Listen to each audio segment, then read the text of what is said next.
अस्सलाम वालेकुम dear friends, उम्मीद करती हूँ आप सब खैरियत से होंगे और बकरा ईद आप सब ने खूब इंजॉय की होगी।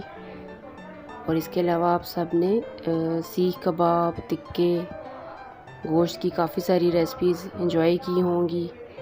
और इसीलिए आज की जो मेरी रेसिपी है वो मैंने एक हल्का फुल्का मेन्यू रखा है। काबली पुलाव इसको कहते हैं।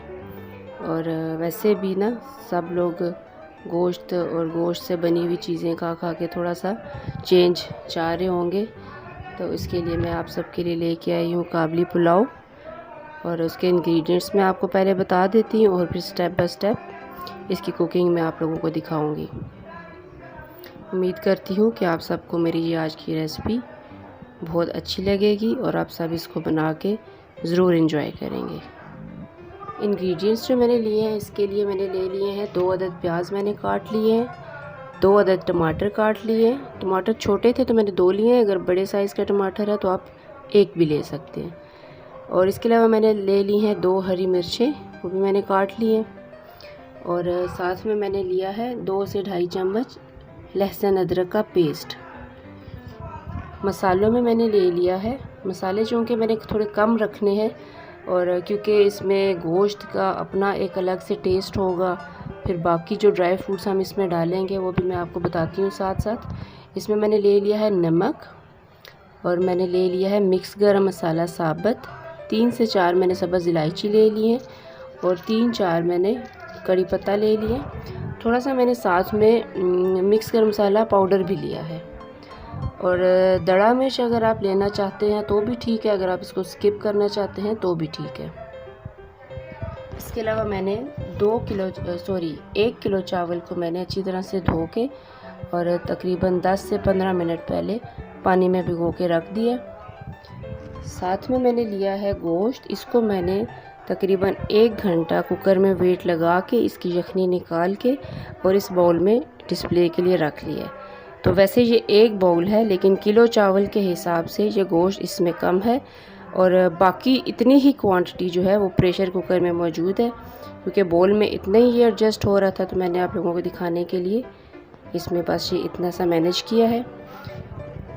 और इसके अलावा जो मैंने लिया है वो है गाजर, इसको भी मैंने ग्रेट कर लिया है।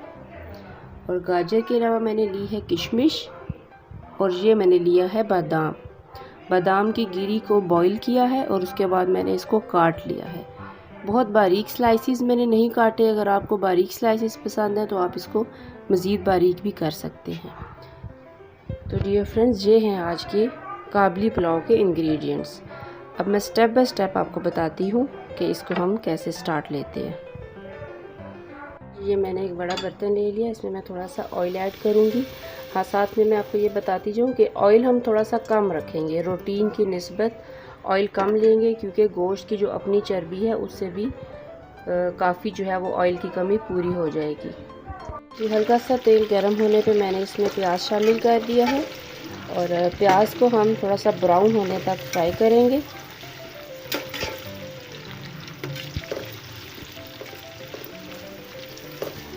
फ्राइड अनियन अगर आपके पास पड़े हों तो आप वो भी यूज़ कर सकते हैं। मैं मोस्टली फ्रेश प्याज को ही ब्राउन करती हूँ।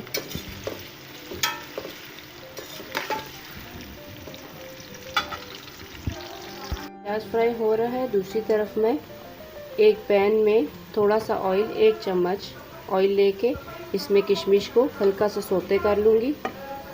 आप देख सकते हैं हाई फ्लेम पे बस इसको हल्का हल्का सा सोते करेंगे और साथ में हम इसको उतार के साइड पे कर देंगे। देख सकते हैं प्याज लाइट ब्राउन हो गया है। इसको मैं ज़्यादा ब्राउन नहीं करूँगी क्योंकि काबली पुलाव थोड़ा सा लाइट कलर में ही अच्छा लगता है। अब इसमें मैं शामिल कर रही हूँ टमाटर और हरी मिर्च।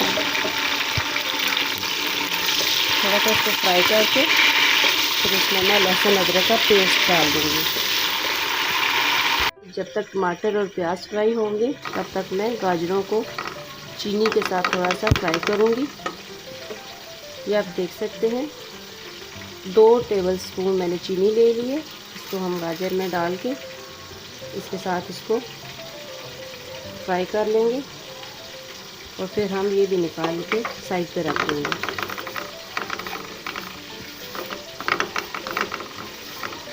उसी पैन में मैंने लिया है और मैंने इसमें कोई मज़ीद तेल ऐड नहीं किया, क्योंकि बहुत ऑयली थे ये, ज़्यादा भारीपन हो जाता है। बस शुगर का जो अपना शीरा होगा उसी के साथ गाजर मिक्सअप हो जाएगी।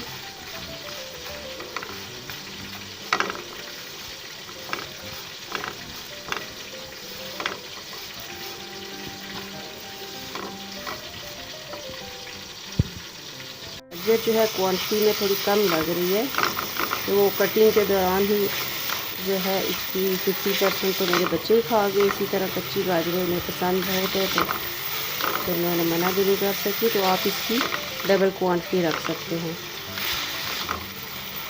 ये आप देख सकते हैं चीनी जो है वो ऑलमोस्ट अब फ्राइड हो गई है।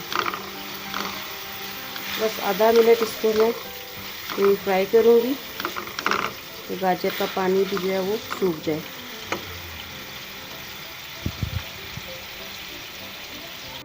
आप देख सकते हैं टमाटर प्याज फ्राई हो चुका है। इसमें मैं डाल दूँगी लहसुन अदरक का पेस्ट।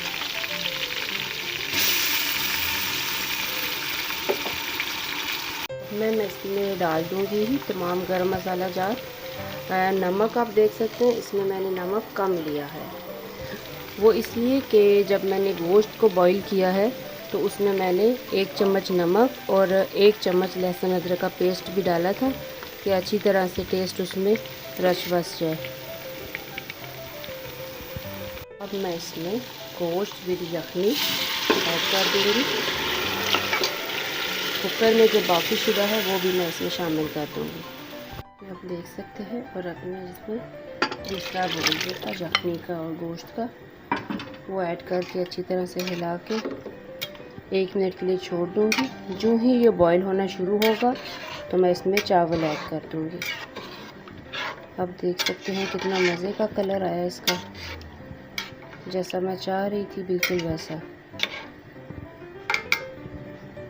ये जो है काबली पुलाव ये कंप्लीट गोश्त की यखनी में बनेगा। इसमें मैंने कोई प्लेन वाटर यूज़ नहीं किया। आप देख सकते हैं कि इसमें अच्छी तरह से जोश आ चुका है। अब मैं इसमें चावल ऐड कर दूँगी।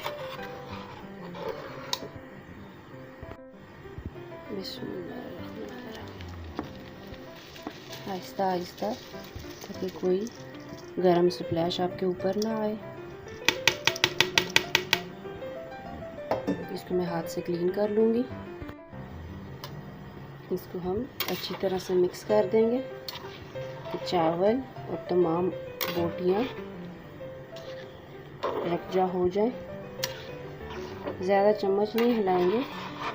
इसके बाद मैं इसको कवर कर दूँगी 10 से 15 मिनट के लिए।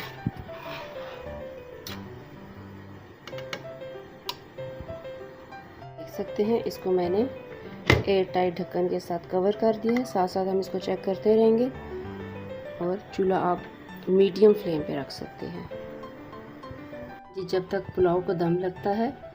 ये आप देख सकते हैं मैंने गाजर को चीनी के साथ सोते करके रख लिया है, और बॉयल बादाम मैंने काट के रख लिए हैं, और ये मैंने किशमिश को सोते करके रख लिया है, और थोड़ा सा मैंने धनिया लिया है। गार्निशिंग बहुत दिलकश लगती है इसके साथ, और 1 मैंने हरी मिर्च ले ली है। चावल बस दम लग के तैयार है। उसके बाद मैं आपको दिखाती हूँ कि हमारा आज का काबली पुलाव कैसा बना है। जी अब हम इसका दम हटाने जा रहे हैं। आप देख सकते हैं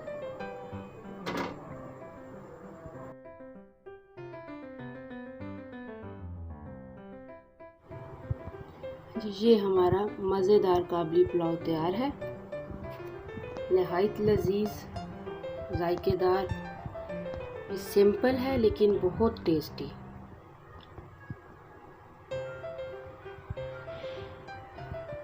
ये एक टेस्टी सी और खूबसूरत सी एक सर्विंग हमारी आज की तैयार है। वैसे इसके साथ कोई सैलेड की या चटनी की ज़रूरत महसूस नहीं होती, क्योंकि इसका अपना टेस्ट इतना ज़्यादा होता है कि आपको इसके साथ कोई सप्लीमेंट यूज़ करने की ज़रूरत महसूस नहीं होती। वैसे मैंने इसके साथ सब्ज़ चटनी और साथ में ऐड कर लिया, लेकिन मेरा नहीं ख्याल कि चटनी की तरफ किसी का भी ध्यान जाएगा। ट्राई करके ज़रूर बताइएगा आपको मेरी आज की ये रेसिपी कैसी लगी। कहीं पे कोई सजेशन देना चाहे तो वो आप कमेंट बॉक्स में बता सकते हैं। दुआ में याद रखिएगा और हमारे अंकल के लिए, हमारे ताया जी के लिए बहुत दिल से दुआ कीजिएगा।